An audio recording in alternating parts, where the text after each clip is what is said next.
Today, I am starting a series of videos on the camera system that I created for my car. By the way, in case you were wondering why I stopped providing updates on my life in Silicon Valley, it is because those videos are now on a separate channel. I decided to focus this channel on my experience living in a car. I added another channel called Silicon Valley Homeless CEO for videos about my work life. Those videos are available through a link in the description section. Now, back to the camera system. The cameras were initially designed to allow me to see outside even when my privacy system was installed. I covered the privacy system in my last 3 how-to videos, and there is a link in the description to a playlist with those videos. When I created the privacy system for my car, it did a great job of hiding me. That meant that I could work in my car during the day or night and sleep in my car without anyone seeing me. However, it also meant that I couldn't see outside. That is why I created the camera system. Now, there are a lot of different camera systems that you can buy for your car, especially if you have an inverter to provide power outlets like I have shown in previous videos. A search for wireless camera systems on Amazon provides a lot of pre-built options. I chose to custom build my system because I like to invent and build things. I also wanted a system that I could integrate directly into my blackout panels. My design starts with micro cameras. Micro cameras are tiny cameras that are used in flying drones. I learned about them when I did research on drones and purchased my first camera drone. To see a camera drone in action, check out some of the cool footage that I took during my 10,000-mile, 40-day cross-country trip. Videos from that trip are available in a separate playlist in the description below.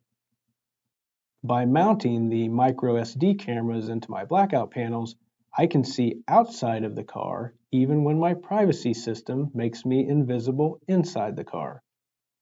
The cameras came with little wire connectors, so I purchased a set of the same type of connectors to allow me to wire the system together. Using the connectors allowed me to make each camera removable in case one stops working and needs to be replaced.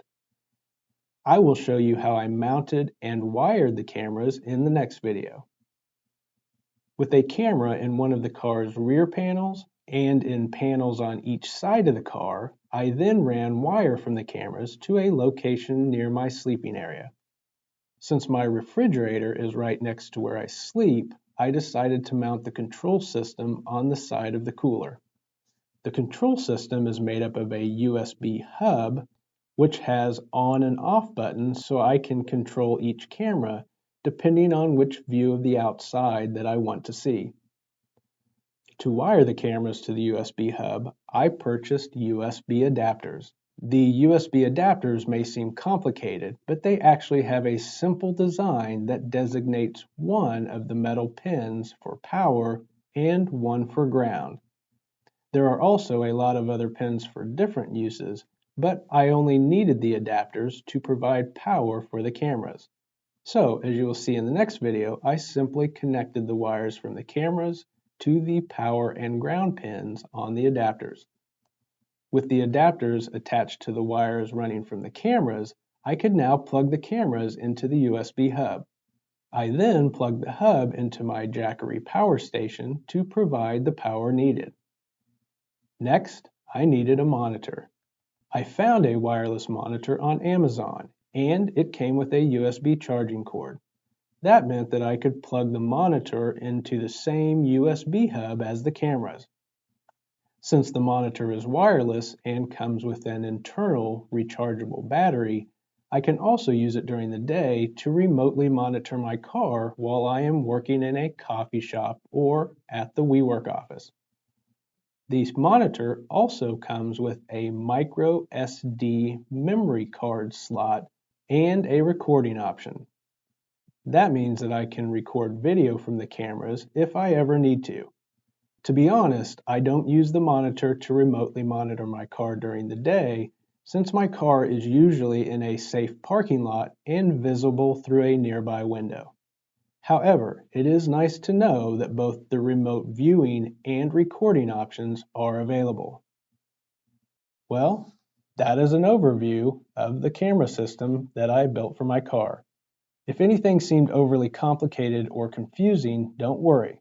I will cover the individual components in more detail and show you how I built everything in the next video. In the meantime, please feel free to post any questions or comments in the comments section below. Also, don't forget to click the subscription button in the lower right-hand corner of the screen and check out the playlists, which are linked in the description below. And thank you for taking the time to watch this video.